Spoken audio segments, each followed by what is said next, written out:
What exactly did I capture? A vampire. For 400 years now, we've been looking for the source. Here you are. He comes to find his princess. Count Dracula. Centuries ago, I asked God for one favor. I will fight in his name, but I ask him to spare my.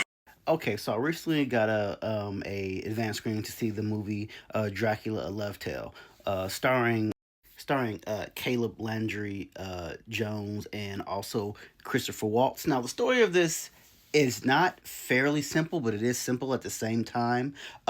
Dracula, as we know, this is a different rendition, a different story of Dracula. Throughout the years, we've heard so many renditions of Bram Stoker's Dracula, of all these different renditions of him. So this is a different character, a different side of Dracula, or like the love story. So this essentially takes place in the early 15th century, where Dracula is a count, and he's basically the prince of the land, and the only thing his will is for God to do is to protect his wife. Once he's gone on a mission, someone actually kills his wife, and then he endures, basically resents God and for everything that he stands for. And with that doing, God actually punishes him and makes him into a vampire.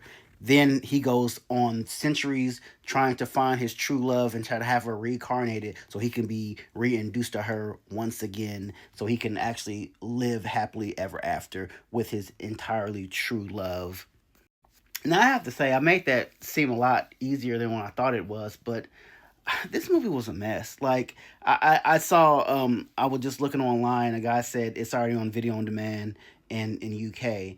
And it's like, I wanted to like this movie. I think Caleb is actually a brilliant actor. And this comes from the director of Watch.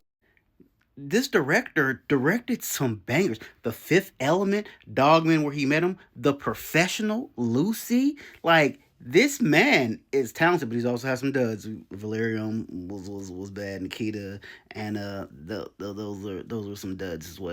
But to me, Caleb is a great actor. I would love to say he's going to be a future Oscar Award winner, especially after his role in Dogman, which these two, which the director Lucas and him met at this last movie that he did called Dogman. If you haven't seen Dogman, it's actually a really good movie. You should go check that one out. But the things I didn't like about this movie were, I love the story from like the first like 20 minutes. This movie was good.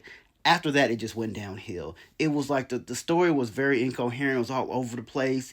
I get the fact that he lost his true love, and he basically was trying to have her reincarnated so he can basically, get in love, get his true love back again.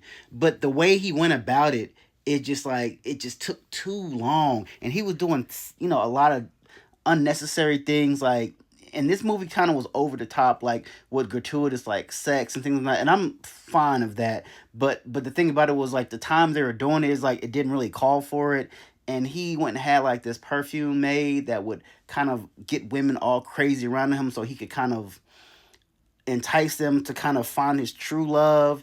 And they took so long to get to the point where he actually wanted to meet his reincarnation of his true love, and he finally meets his reincarnation of true love.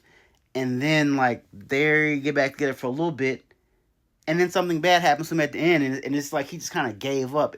And I was kind of confused. Like, you spent literally 400 years trying to find your reincarnation. When you found her, it's like the trigger was pulled, but it wasn't at the same time. Not to really give it away, but it was just kind of like, this movie was 2 hours and 9 minutes. I'm sitting here for 2 hours, 9 minutes, like, okay, like, finally get the girl, and then you finally get the girl, and then you don't get the girl.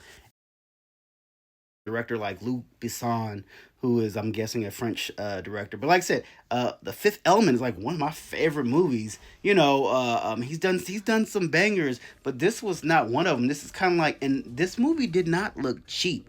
It looked very expensive. Like, the set designs were dope, the costumes, and some of the graphics were a little kind of spotty on time. But like I said, all in all, this is a straight on demand movie. Don't run to the theater to go see this. And it sucks because it had potential. Like, to me, Caleb is an amazing actor. And another waste in the movie was Christopher Waltz. Even though the thing I love about Christopher Waltz is he plays like the same role over and over again. But sometimes it's like I want him to be like serious, and he's always kind of like so lackadaisical. And even in this role, he's just like, "Oh, I'm a vampire hunter, but I'm not a vampire hunter." And it's been scenes in this movie where like a vampire was trying to kill him, and he was acting like he know what to do, and like someone had to save him. But then he's trying to go kill Dracula. I'm just like, how can you go kill the main Dracula, the main vampire, but you can't kill the side characters? So, like I said, his character was extremely confusing and was almost really a waste in this movie. So, like, all in all, watch this movie on demand. Don't go see it in the movies. I'd give it like a 5 out of 10.